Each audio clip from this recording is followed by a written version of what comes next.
Hay un mensaje de la palabra de Dios poderoso de parte del Espíritu Santo. Abre tu Biblia, por favor, en el libro del profeta Oseas, en el Antiguo Testamento.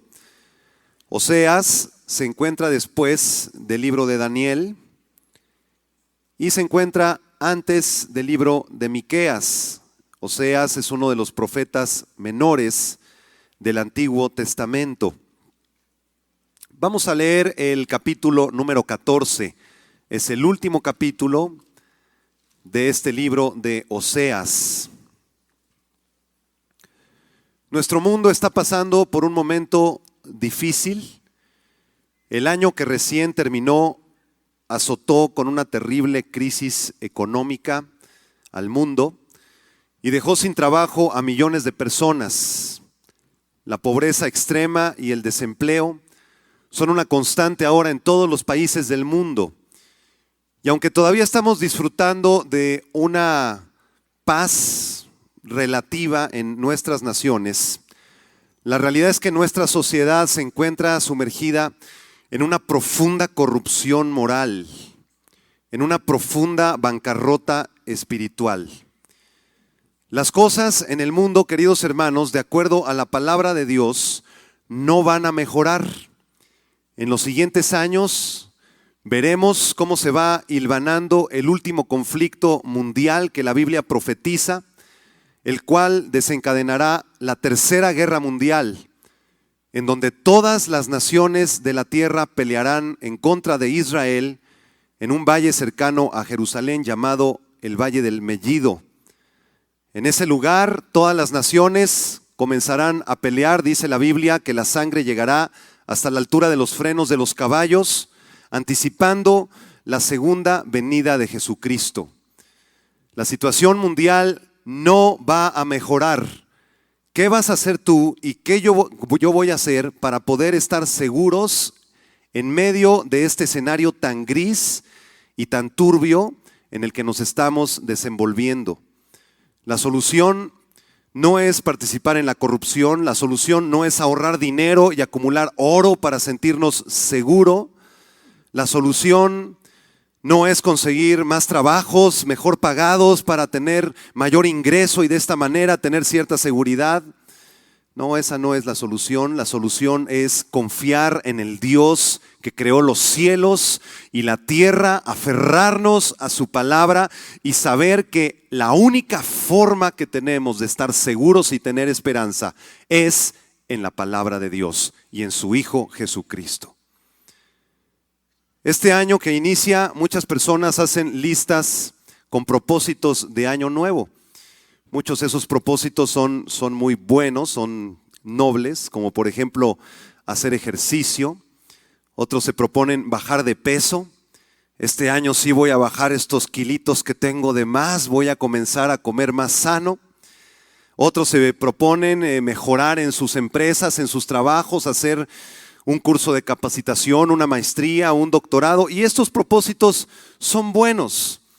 Sin embargo, el propósito que está en el corazón de Dios para este año 2010 es que tú te vuelvas a Él de todo tu corazón, que dejes de jugar al cristianismo, que dejes de ser tibio, que dejes el pecado y te consagres de una vez por todas al autor de tu vida. No puedes seguir perdiendo el tiempo.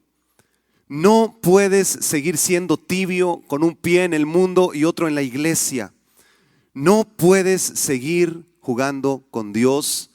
Hoy tú debes tomar una decisión para iniciar este año 2010. Será este año cuando decidas por fin dejar a un lado el pecado, dejar a un lado tus malos hábitos, dejar a un lado la incredulidad y consagrarte al Dios de la Biblia.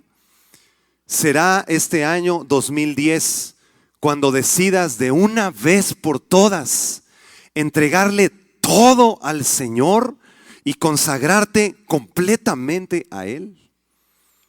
Hace 2700 años vivió en la tierra de Israel un profeta llamado Oseas. Y Oseas trajo un mensaje al pueblo. No era un mensaje de prosperidad, no era un mensaje de felicidad, era un mensaje duro, era un mensaje de arrepentimiento y de integridad, porque el pueblo se encontraba sumergido en una profunda corrupción moral y espiritual. Las palabras que Oseas predicara en aquel entonces hacen ahora eco en nuestros corazones al escuchar la voz de Dios con sorprendente claridad. Oseas 14, versículo 1. Vuelve, oh Israel, vuelve, oh Israel, a Jehová tu Dios, porque por tu pecado has caído. Llevad con vosotros palabras de súplica y volved a Jehová y decidle: quita toda iniquidad y acepta el bien, y te ofreceremos la ofrenda de nuestros labios. No nos librará el asirio, no montaremos en caballos, ni nunca más diremos a la obra de nuestras manos: dioses nuestros, porque en ti el huérfano alcanzará misericordia. Yo sanaré su rebelión, los amaré de pura gracia, porque mi ira se apartó de ellos. Yo seré a Israel como rocío, él florecerá como lirio y extenderá sus raíces como el Líbano. Se extenderán sus ramas y será su gloria como la del olivo y perfumará como el Líbano. Volverán y se sentarán bajo su sombra, serán vivificados como trigo y florecerán como la vid. Su olor será como de vino del Líbano. Efraín dirá: ¿qué más tendré ya con los ídolos? Yo lo oiré y miraré. Yo seré a él como la haya verde, de mí será hallado tu fruto. ¿Quién es sabio para que entienda esto y prudente para que lo sepa? Porque los caminos de Jehová son rectos y los justos andarán por ellos, mas los rebeldes caerán en ellos. En el tiempo del profeta Oseas, Israel se había alejado del Señor para seguir ídolos.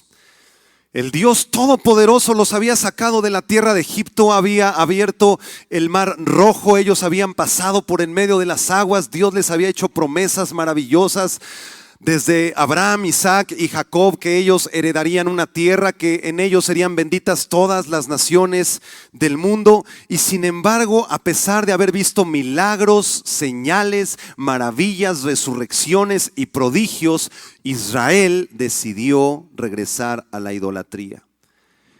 En las altas esferas del liderazgo del pueblo judío había adulterio y fornicación. Los sacerdotes tenían 2, 3, 4 esposas, había homosexualidad, había lesbianismo, y la mayoría habían abandonado su fe para servir a dioses extraños, a dioses egipcios o asirios. La mayoría del pueblo vivía para ellos mismos.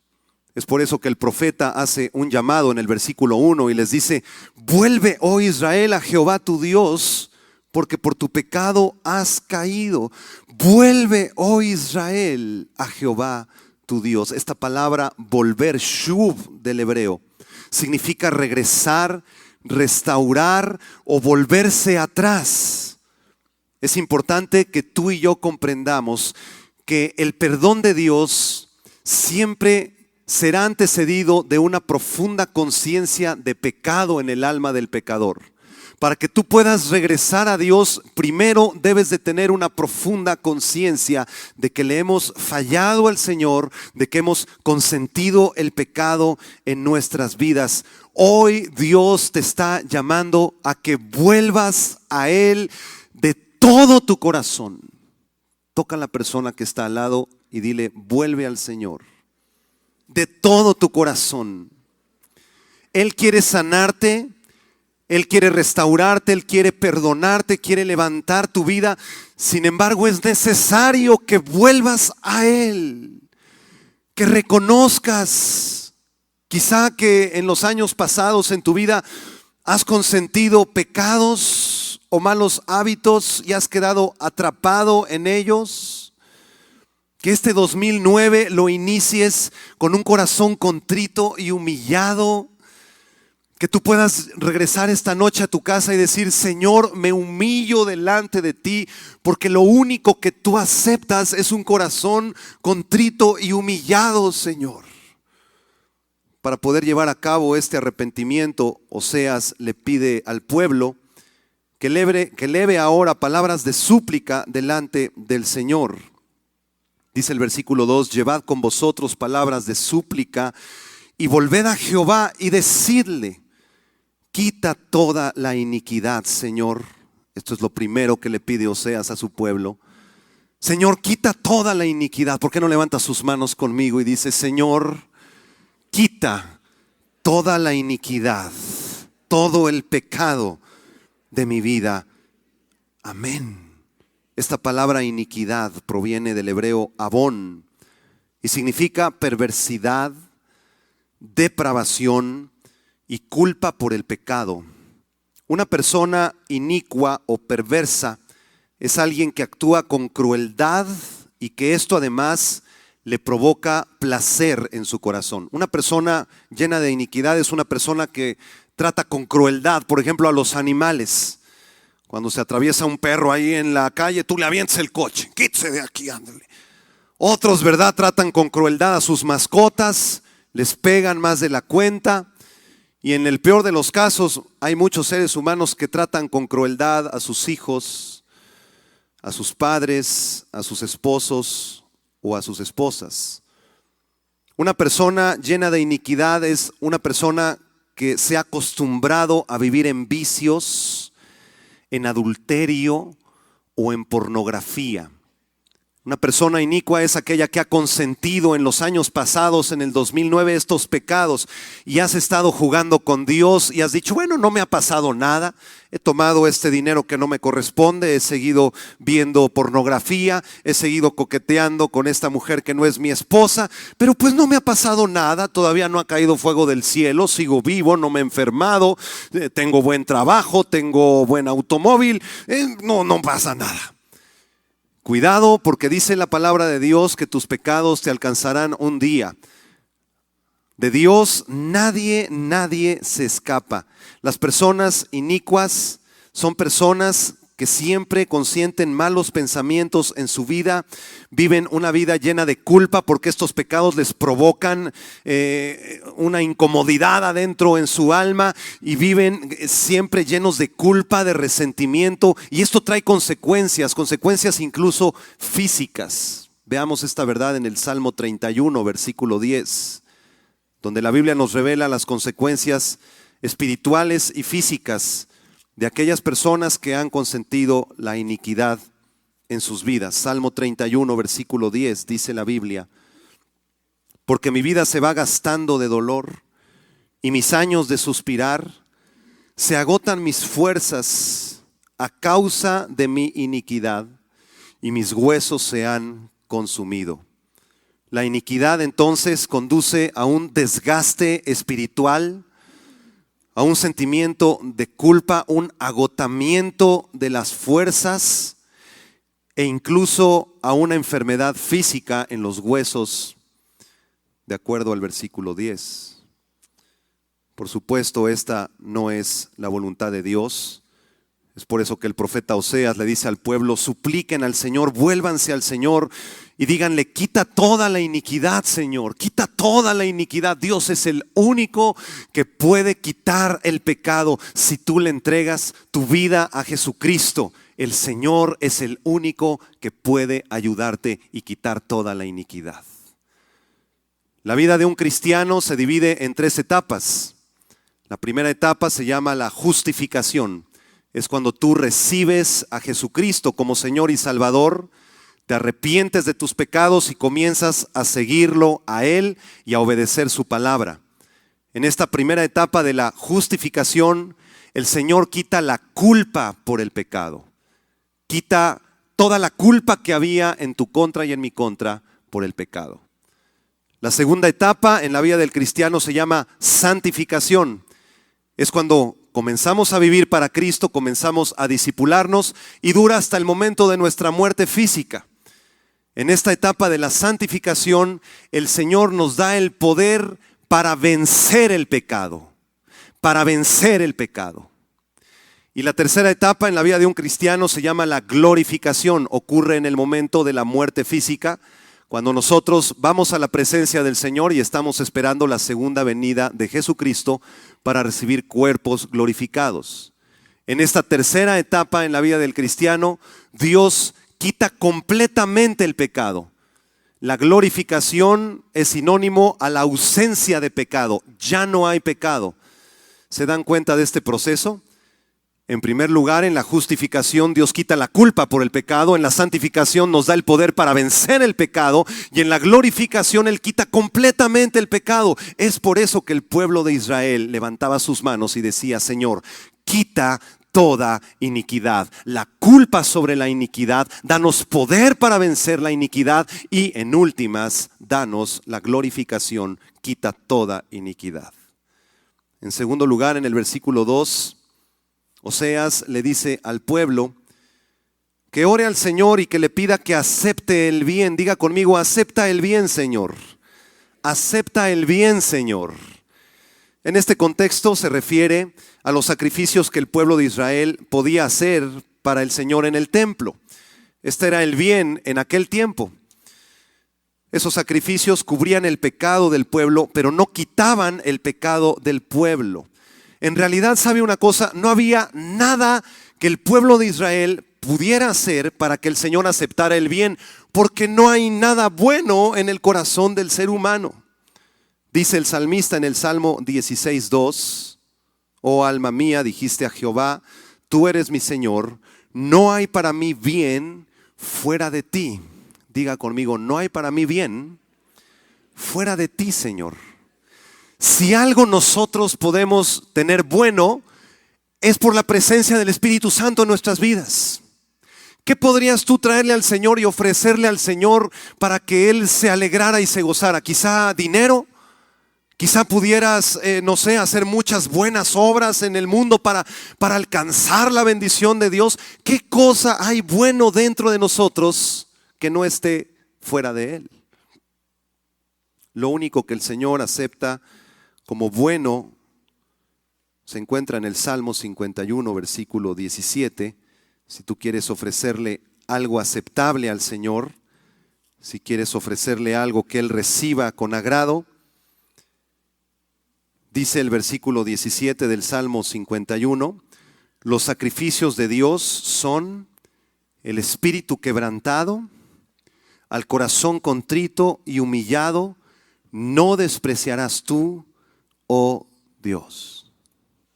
Lo que el Señor recibe como bueno, lo que sube como olor fragante a su presencia, es el corazón contrito y humillado. Es el espíritu quebrantado. Te hago una pregunta: ¿hace cuánto tiempo no humillas tu corazón delante de Dios? ¿Hace cuántos meses no quebrantas tu corazón en llanto delante del Señor? Jesucristo dijo en las bienaventuranzas: bienaventurados los que lloran, porque ellos recibirán consolación. ¿Y por qué lloran? Lloran por dolor. ¿Y por qué tienen ese dolor? Porque es dolor por el pecado. Lloran de dolor por el pecado. Lloran cuando ven a Dios llorando y con su corazón lastimado por nuestro pecado y por el pecado del mundo. Lloran por los pecados de nuestra nación. Lloran por los pecados de nuestras familias. Lloran delante de Dios de dolor. Levanta tus manos por un momento, porque hay personas aquí que hace mucho tiempo no se humillan delante de Dios. Has vivido tu vida como tú has querido. Cierra tus ojos y dile: Señor, lo único que tú aceptas es un corazón contrito y humillado. Nos humillamos delante de ti, Señor.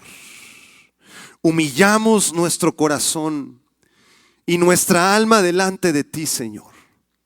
Quebrantamos nuestro espíritu, Señor, y reconocemos que separados de ti nada podemos hacer, Señor. Nos entregamos a ti, Señor.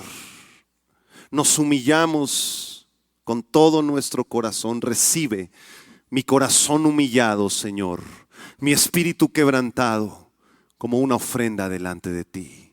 en Cristo Jesús. Amén. En tercer lugar, Oseas continúa predicando al pueblo y les dice que no solamente pidan al Señor que quite toda la iniquidad y que acepte el bien, sino que acepte las ofrendas de sus labios. Dice el versículo 2, Oseas 14:2. Decidle, quitad toda iniquidad y acepte el bien, y te ofreceremos la ofrenda de nuestros labios. Diga conmigo, ofrenda de labios. ¿A qué se refiere esta expresión? Bueno, las palabras reflejan el estado del alma. Una persona llena de soberbia, no arrepentida, que normalmente no se humilla ante la presencia de Dios, habla palabras de crítica, de queja, de amargura y de pesimismo. Haga usted un breve examen de este año que acaba de pasar. ¿Cuáles fueron las palabras que salieron de sus labios? ¿Es usted ese tipo de personas que se la pasan quejándose de todo? Si sale el sol, se quejan. Ay, salió el sol, hace mucho calor. Si hace frío y se nubla, Nublado, hace mucho frío. si los invitan a una fiesta, La fiesta, puras pachangas nada más. si los invitan a un funeral, El funeral, ¿para qué se murió este? en la fiesta y en el funeral se quejan. De día y de noche se quejan. Cuando les va bien se quejan y cuando les va mal se quejan. Dice la Biblia que de la abundancia del corazón habla la boca. ¿Cuáles son las palabras que definieron el año 2009 para ti? Quizá fueron palabras de desánimo, de queja, de crítica, de pesimismo. Te quejabas del gobierno, te quejabas del esposo, te quejabas de la iglesia, te quejabas del todo, te quejabas. Ve conmigo a Proverbios capítulo 18, por favor. Proverbios capítulo 18, versículo 20 y 21. Mira lo que dice la Escritura acerca de las palabras. Dice Proverbios 18, 20, del fruto de la boca del hombre se llenará su vientre, se saciará del producto de sus labios. En otras palabras, lo que tú hables alimentará tu vientre, alimentará tu alma. Verso 21, la muerte y la vida están en poder de la lengua, y el que la ama comerá de sus frutos. Qué importante las palabras. La Biblia nos revela que las palabras tienen poder sobrenatural. Dice, la vida y la muerte están en la punta de tu lengua. Y tan es así que las personas que han confesado a Jesucristo como Señor y Salvador lo han hecho con sus palabras, con sus labios. Y han recibido vida eterna. Las personas que han rechazado a Cristo, no, yo no quiero saber nada de Jesucristo, no me hablen de Él, no quiero saber nada de la Biblia. Muy bien, la muerte está también en la punta de tu lengua. La persona que se humilla y busca de Dios siempre hablará palabras de bendición, de sabiduría, de testimonio y de alabanza. Y esa es la voluntad de Dios para tu vida. Mira, si tú has tenido problema con las palabras, algunos cristianos todavía siguen teniendo estos malos hábitos de hablar como habla el mundo, ¿verdad? Con groserías, de repente se te sale una por ahí, ¿verdad? Se te cierra alguien en el periférico, ya se te están saliendo los sapos y las cucarachas. Ve conmigo a Hebreos capítulo 13, versículo 14. Mira lo que dice la palabra de Dios. Esta es la voluntad de Dios para tu vida en este 2010 respecto al tema de las palabras. Hebreos 13, 14. Porque no tenemos aquí ciudad permanente, sino que buscamos la porvenir. ¿Cuántos están buscando la ciudad porvenir? Amén. Somos ciudadanos de paso aquí en esta tierra solamente. Somos ciudadanos en realidad de los cielos. Versículo 15. Así que ofrezcamos siempre a Dios. ¿Cuándo? Diga conmigo, siempre. Ofrezcamos siempre a Dios por medio de él sacrificio de alabanza, es decir, fruto de labios que confiesan su nombre. ¿Sabes qué es los sacrificios de alabanza? Dice la Biblia que es el fruto de labios, es decir, las palabras que que vienen del corazón, del alma, y esas palabras confiesan el nombre de Jesucristo. Es por eso que en la alabanza todas las letras alaban y glorifican a Jesucristo. Abre mis ojos, oh Cristo, abre mis ojos, te pido, yo quiero verte. Santo, santo, santo, Dios todopoderoso. Todos los himnos, todos los cánticos que hacemos en la alabanza exaltan y glorifican a Dios. Es lo mismo que tú tienes que hacer todos los días de la semana. Levanta tus manos y comienza a ofrecer sacrificio de alabanza al Señor. ¿Por qué no comienzas a hablar palabras que bendigan a Dios? Dile: Señor, tú eres precioso, tú eres maravilloso, Señor. Te exalto, te glorifico, Señor, en el nombre de Jesús. Tú eres mi pastor, Señor. Nada me va a faltar, Señor. Tú eres mi ayudador. Tú eres mi torre fuerte, Señor. En ti confía mi corazón, Señor. En ti reposa mi alma, Señor. Te bendigo con mis labios en el nombre de Jesús. Ahora toca a la persona que está al lado y bendícela. Que salgan palabras de bendición. Dile: yo te bendigo en el nombre de Jesús. Este año 2010 va a ser un buen año en tu vida. Tú vas a conocer más a Dios. Tú vas a servir más a Dios. El Espíritu Santo te va a llenar. Vas a dar el fruto del Espíritu Santo. Tu vida va a estar llena de amor. Dígaselo, dígaselo. Llena de amor, llena de gozo, llena de paz, llena de alabanza. Bendiga a esa persona en el nombre de Jesús. Fruto de labios que confiesan tu nombre. Dale un aplauso de gloria a Jesús.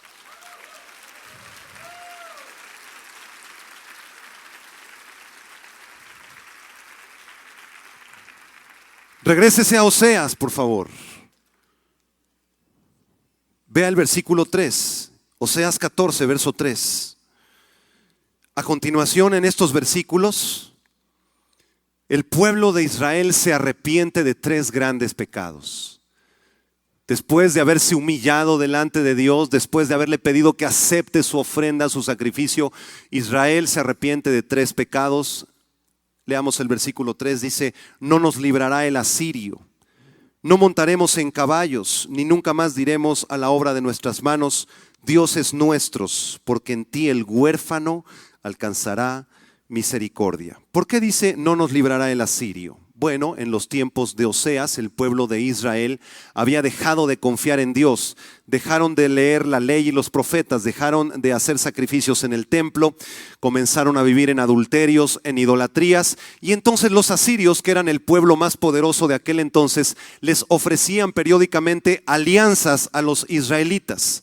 Los asirios les decían: ustedes denos de su oro y nosotros no los vamos a invadir.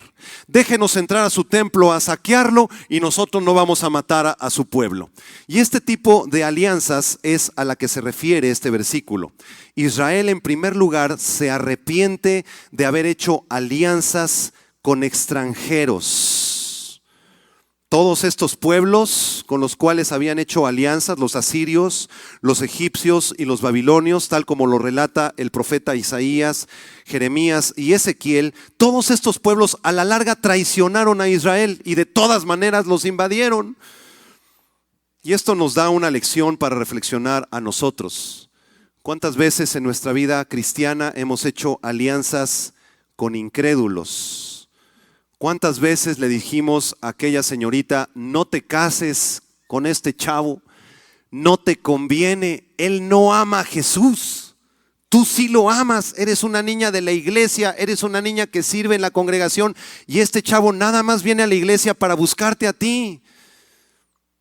Y esa muchachita muchas veces no hace caso del consejo, se casa con ese joven y eso es una alianza que casi siempre va a terminar muy mal.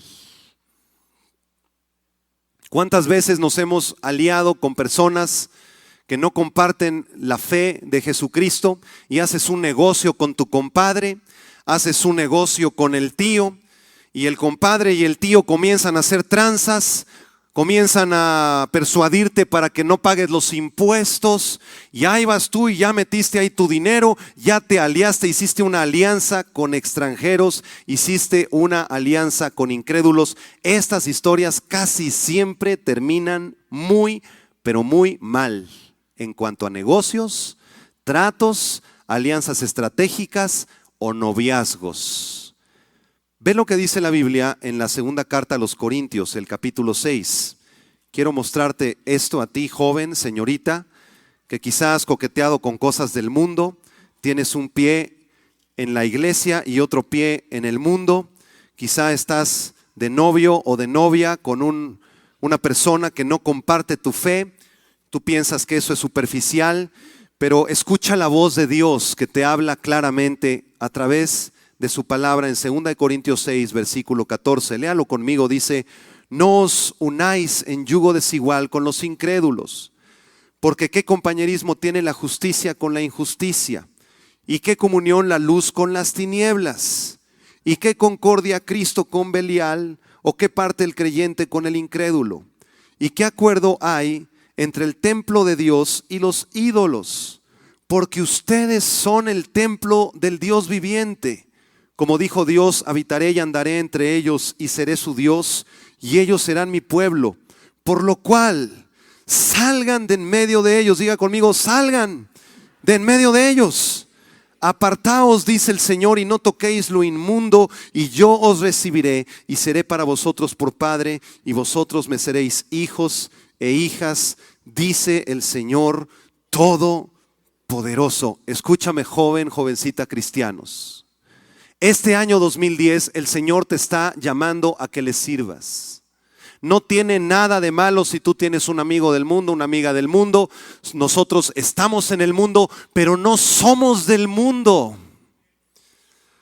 Dios te está llamando a que le sirvas a Él, a que si ese joven con el que te juntas o ese grupo de amigos con los que te juntas del mundo te han arrastrado al mundo, tú pongas un límite y te apartes. Júntate con jóvenes y con señoritas que aman a Jesús, si es que tú lo amas.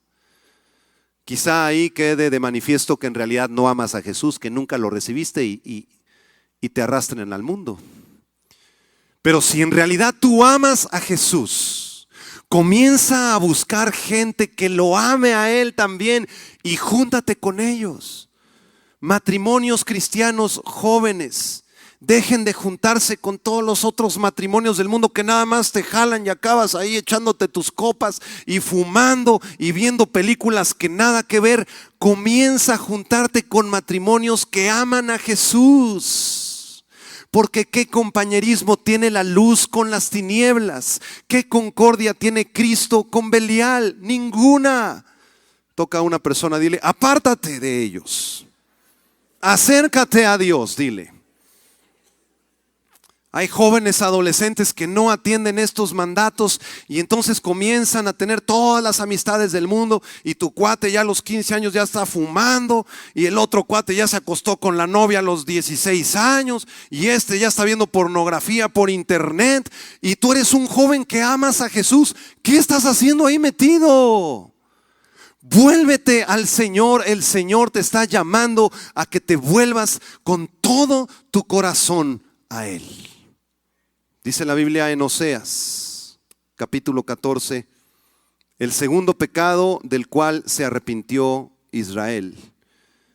Dice la Biblia: ya no montaremos en caballos, ni nunca más diremos a la obra de nuestras manos dioses nuestros. Los caballos en aquel tiempo representan las fuerzas militares. Israel entonces lo que está diciendo es que se arrepiente de haber confiado en sus propias fuerzas militares, en su propia sabiduría. Se arrepiente de haber confiado en su dinero y en su inteligencia y de no haber confiado en su Dios. Y Dios nos habla también a nosotros, porque ¿cuántas veces hemos dependido de nuestras fuerzas? Dile al de junto: ahí te hablan. Cuando viene una prueba de enfermedad en el 2009, haz un poquito de memoria. ¿Cuántos de nosotros verdaderamente confiamos en el Señor? Padre, pues quizá esto es una tormenta que tú estás permitiendo, pero yo confío en ti, tú eres mi sanador. Tú me vas a dar los recursos para ver ese doctor, esa cirugía, o me vas a sanar sobrenaturalmente. Yo confío en ti. Y si no me sanas, si se pone más fea la cosa y no me dan los recursos, de todas maneras me voy contigo a casa. ¿Cuál es el problema? ¿Cuántos tienen esa seguridad, esa confianza? Ahorita muchos dicen amén, amén, amén. Pero cuando viene la prueba y la necesidad, ahí es donde verdaderamente Dios prueba los corazones. Muchos comienzan a confiar en sus propias fuerzas, en su dinero. Cuando viene la enfermedad o el problema, ¿cuánto tenemos en la cuenta, vieja? ¿Cuánto tenemos en la cuenta? ¿Nos va a alcanzar o no nos va a alcanzar? No nos alcanza, pide dinero, pide un préstamo. Ay, empieza la angustia ahí. Y comienzas a confiar en tus propias fuerzas, en tu sabiduría, en tu inteligencia. Cuando hay un problema en la iglesia, un problema en el trabajo, tú comienzas a darle vueltas en tu mente cómo tú lo vas a solucionar con tu sabiduría, con tus fuerzas, con tu entendimiento. Porque yo soy doctor, porque yo soy ingeniero, tengo estos títulos, yo soy capaz de resolver estos problemas. Y comienzas a desarrollar un plan ahí en tu propia sabiduría y tus fuerzas, y acaban despachándote y corriéndote de ese trabajo, porque en tu sabiduría y en tus fuerzas jamás vas a lograr solucionar nada. Dice la Biblia en Zacarías 4, versículo 6. No es con ejército, no es con fuerza, sino con mi espíritu, dice Jehová de los ejércitos. ¿Sabes cómo enfrentar la vida, cómo enfrentar los problemas y las tribulaciones? Con el Espíritu Santo de Dios.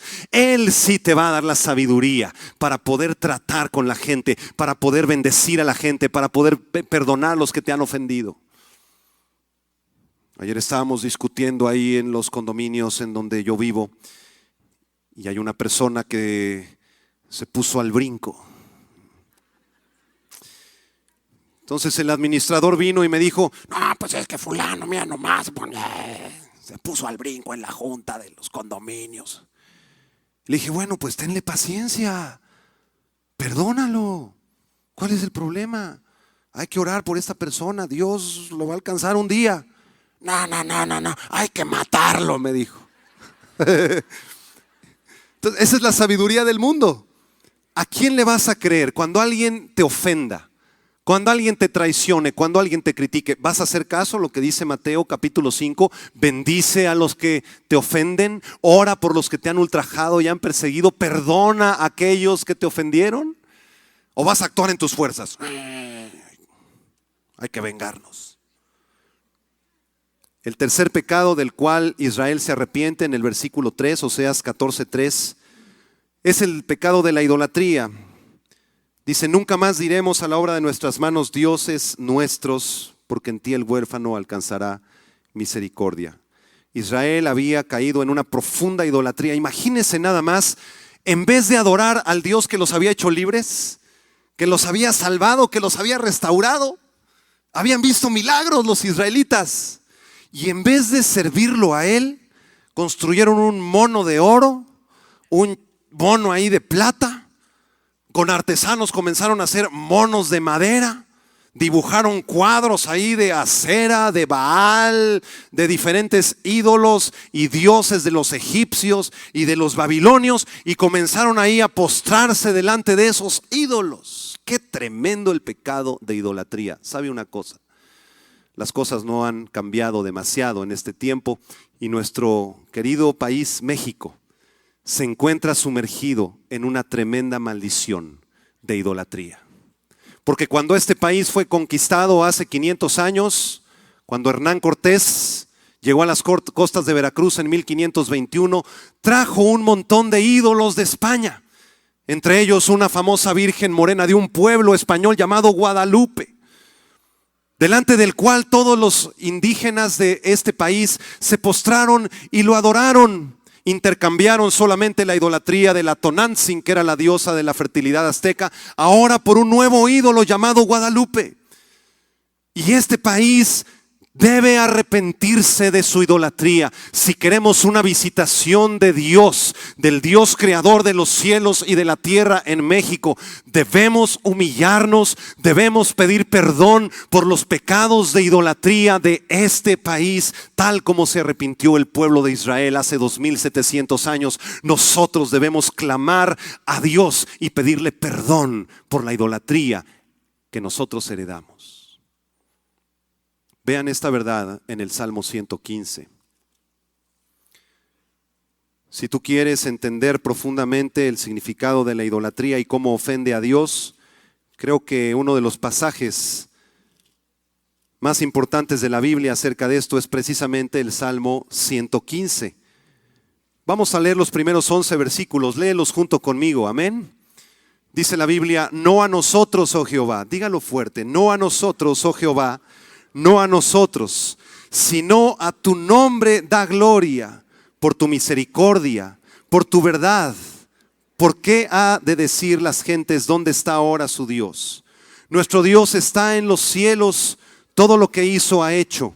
Los ídolos de ellos son plata y oro, obra de manos de hombres. Tienen boca, mas no hablan. Tienen ojos, mas no ven. Orejas tienen, mas no oyen. Tienen narices, mas no huelen. Manos tienen, mas no palpan. Tienen pies, mas no andan. No hablan con su garganta. Semejantes a ellos son los que los hacen, y cualquiera que confía en ellos. Versículo 9. Oh Israel, confía en Jehová, Él es tu ayuda y tu escudo. Casa de Aarón, confiad en Jehová, Él es vuestra ayuda y vuestro escudo. Los que teméis a Jehová, confiad en Jehová, Él es tu ayuda y tu escudo. Toca a una persona, dile: Jehová el Señor es tu ayuda, Él es tu escudo. Quita toda idolatría ya de tu vida. Hay cristianos que todavía tienen un sincretismo, y tienes la Biblia, pero tienes ahí tu monito. Tienes la Biblia y en tu coche ahí traes tu rosario y tus cosas ahí. Tienes la Biblia y tienes ahí 2, 3 huevos de adorno en la cocina. Tienes la Biblia y tienes una pintura. Quita ya toda esa idolatría, porque Jehová el Señor es tu ayuda y Él es tu único escudo. Dale un aplauso de gloria a Él.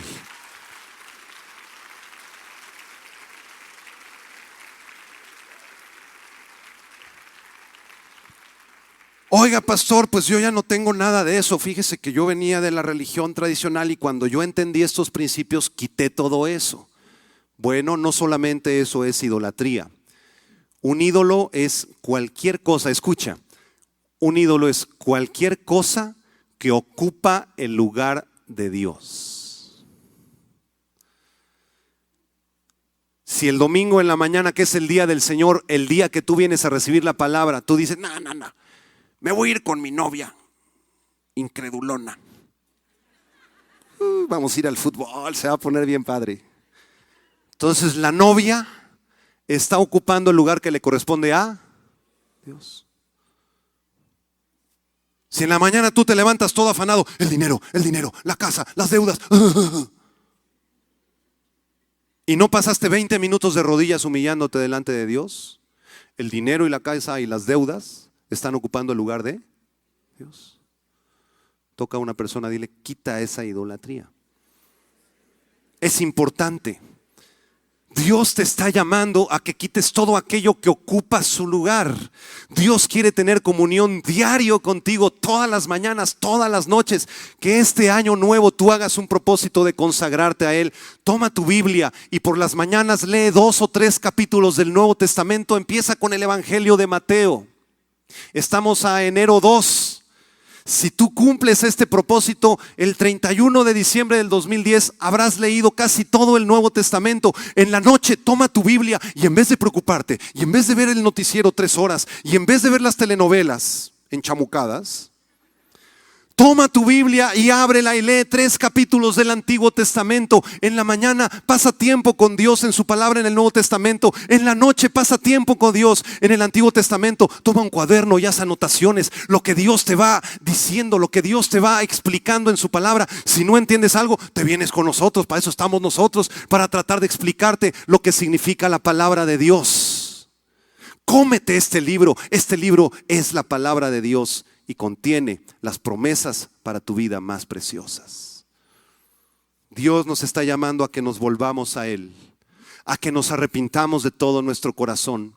Vuelve a Jehová tu Dios, oh Israel. Este principio de año, quizá tú vienes con cargas de los años pasados. Quizá en tu vida has pasado por un divorcio, por una relación que no funcionó. Y todavía hay cierta culpa, cierta carga. Quizá en tu pasado tú ofendiste a alguien. Quizá tú criticaste o traicionaste a alguien y ahí tienes esta culpa, vienes cargando tu costal, ¿no? Quizá no te fue muy bien este año y te has deprimido y esa depresión la vienes arrastrando como un costal tremendo. Dios quiere que te vuelvas a Él. Jesucristo dijo: venid a mí los que están trabajados y cargados, que yo los haré descansar. No empieces este año con esos costales. Échalos delante del Señor. Ven delante de Él con un corazón contrito y humillado. El rey David, uno de los más grandes reyes en el Antiguo Testamento, un día cometió un tremendo error. Un error que pagó el resto de su vida, no solo él, sino sus hijos y sus nietos. Después de que Dios le había prometido un matrimonio precioso con una sola mujer, el rey David se atrevió a quebrantar la ley de Dios y cometió adulterio con una mujer que no era suya, una mujer llamada Betsabé.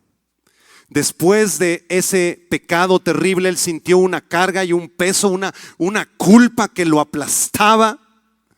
Y después de sentir eso, él se volvió a Jehová su Dios, porque el Señor es lento para la ira y es grande en misericordia. Dios es el Dios de las segundas, de las terceras, de las cuartas oportunidades. Y tú tienes que volverte a Él, dejar atrás esa culpa, dejar atrás esa maldad, dejar atrás ese pecado y volver a Jehová tu Dios. Él te está esperando con los brazos abiertos. Si Él no te ha llamado, reflexiona en esto, si Él no te ha llamado a su presencia, si tú sigues con vida y tu corazón sigue ahí latiendo, quiere decir que hay algo más para ti.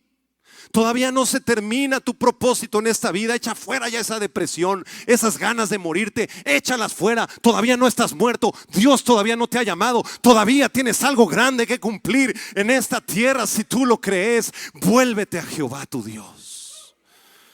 Apláudele fuerte al Dios de la gloria.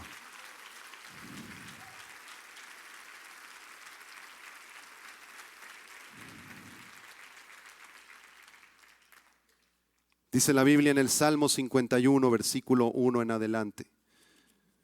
Las palabras que el rey David escribió cuando entendió que Dios lo estaba llamando a que se volviera a Él una vez más.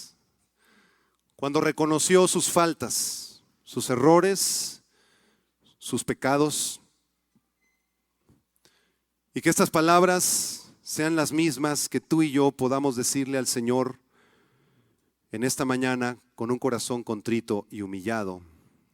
¿Por qué no le dices estas palabras al Señor junto con David y junto conmigo?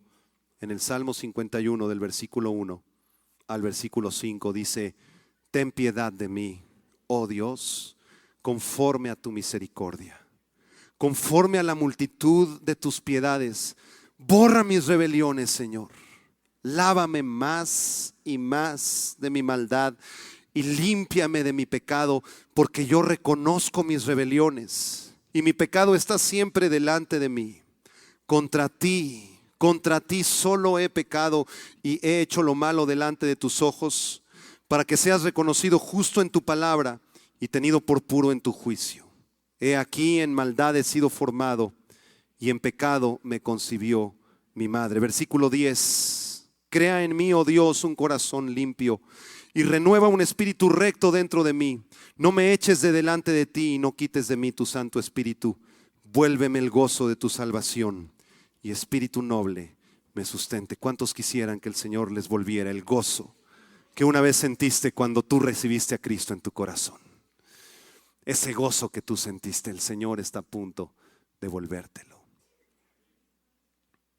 Oseas termina el capítulo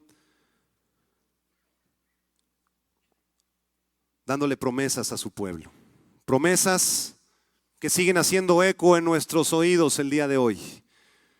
Si tú quieres vivir una vida con un corazón contrito y humillado, si quieres verdaderamente seguir a Jesucristo, el Señor promete bendecirte como bendijo a Israel en el versículo 4. Yo sanaré su rebelión. Los amaré de pura gracia, porque mi ira se apartó de ellos. Yo seré a Israel como rocío, él florecerá como lirio y extenderá sus raíces como el Líbano. Se extenderán sus ramas y será su gloria como la del olivo y perfumará como el Líbano. Volverán y se sentarán bajo su sombra, serán vivificados como trigo y florecerán como la vid. Su olor será como el vino del Líbano. Efraín dirá: ¿qué más tendré ya con los ídolos? Yo lo oiré y miraré, y seré a él como la haya verde. De mí será hallado tu fruto. La haya es un árbol grande, frondoso, que mide 40 metros de altura. y representa la gloria de Dios. Todos los que se acerquen a ese árbol, a esa haya, se parecen a ese árbol, se parecen a esa haya. Por eso dice el Salmo 1 que seremos como árboles plantados, con raíces profundas junto a corrientes de aguas. Darás tu fruto a tu tiempo y tu hoja no caerá. Y todo lo que tú hagas, todo lo que tú hagas, todo lo que tú hagas, prosperará delante del Señor. Si decides vivir una vida que le agrade, una vida humillada delante de Él. Oseas termina en el versículo 9 confrontándote a ti y a mí con una pregunta. ¿Quién es sabio para que entienda esto y prudente para que lo sepa? ¿Hay aquí alguien que sea sabio para que lo entienda? ¿Alguien entendió este mensaje? ¿Quién es sabio para que lo sepa? Toca a la persona de al lado y dile, ¿eres acaso tú sabio para que lo entiendas? ¿Para que entienda qué, pastor? Versículo 9 al final. Porque los caminos de Jehová son rectos y los justos andarán por ellos. ¿Cuántos justos hay aquí? ¿Cuántos quieren andar por los caminos de Jehová? Dice la Biblia, mas los rebeldes caerán en ellos. Cierra tus ojos, vamos a hacer una oración para despedirnos.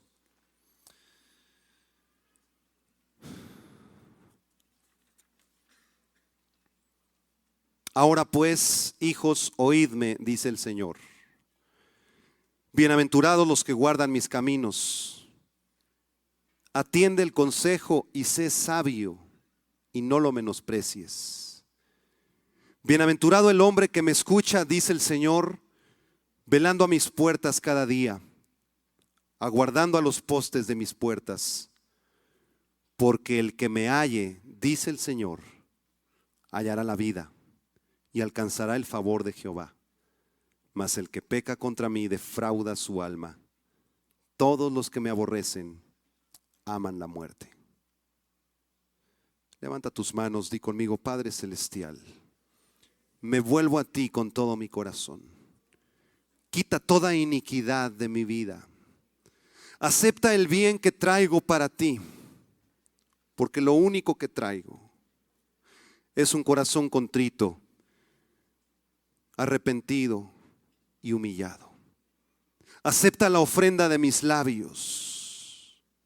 Quiero hablar palabras de bendición, palabras que construyan, palabras de salvación.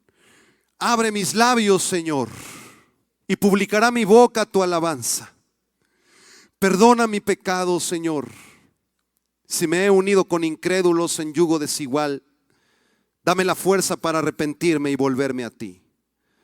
Perdóname, Señor, si he confiado en mis propias fuerzas, y enséñame a depender más y más de ti. Perdona, Señor, si hay idolatría en nuestro corazón, y ejercítame en tu adoración. Levanta tus manos, dile, sana mi vida, Señor. Riega mi vida como rocío. Hazme florecer y echar raíces en ti. Lléname de tu perfume, lléname de tu alabanza y permíteme ser luz en medio de este mundo de tinieblas. Hoy yo decido vivir una vida de sabiduría, una vida que se aparta del mal, una vida que te obedece a ti. Hoy yo decido agradarte solamente a ti, Señor, porque te lo pido y te doy las gracias en el nombre poderoso de Jesucristo, tu Hijo amado. Amén y amén.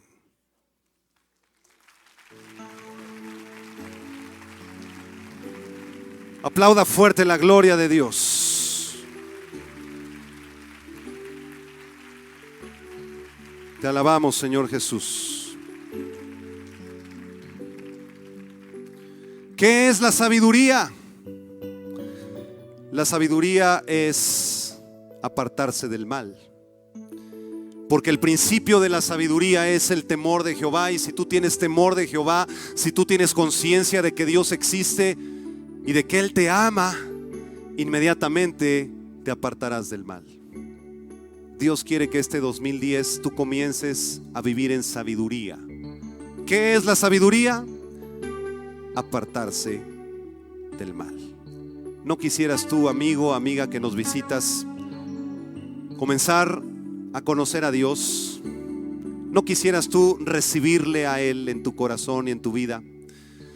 Dios está vivo, Dios existe, Dios creó los cielos, la tierra, las estrellas, el universo. Dios nos creó a nosotros en el sexto día de la creación, creó un hombre llamado Adán y una mujer llamada Eva, y de ahí venimos todas las generaciones de seres humanos del planeta. Dios los creó a ellos con un propósito y también a ti te creó con un propósito. ¿No quisieras tú conocer al Dios de la Biblia?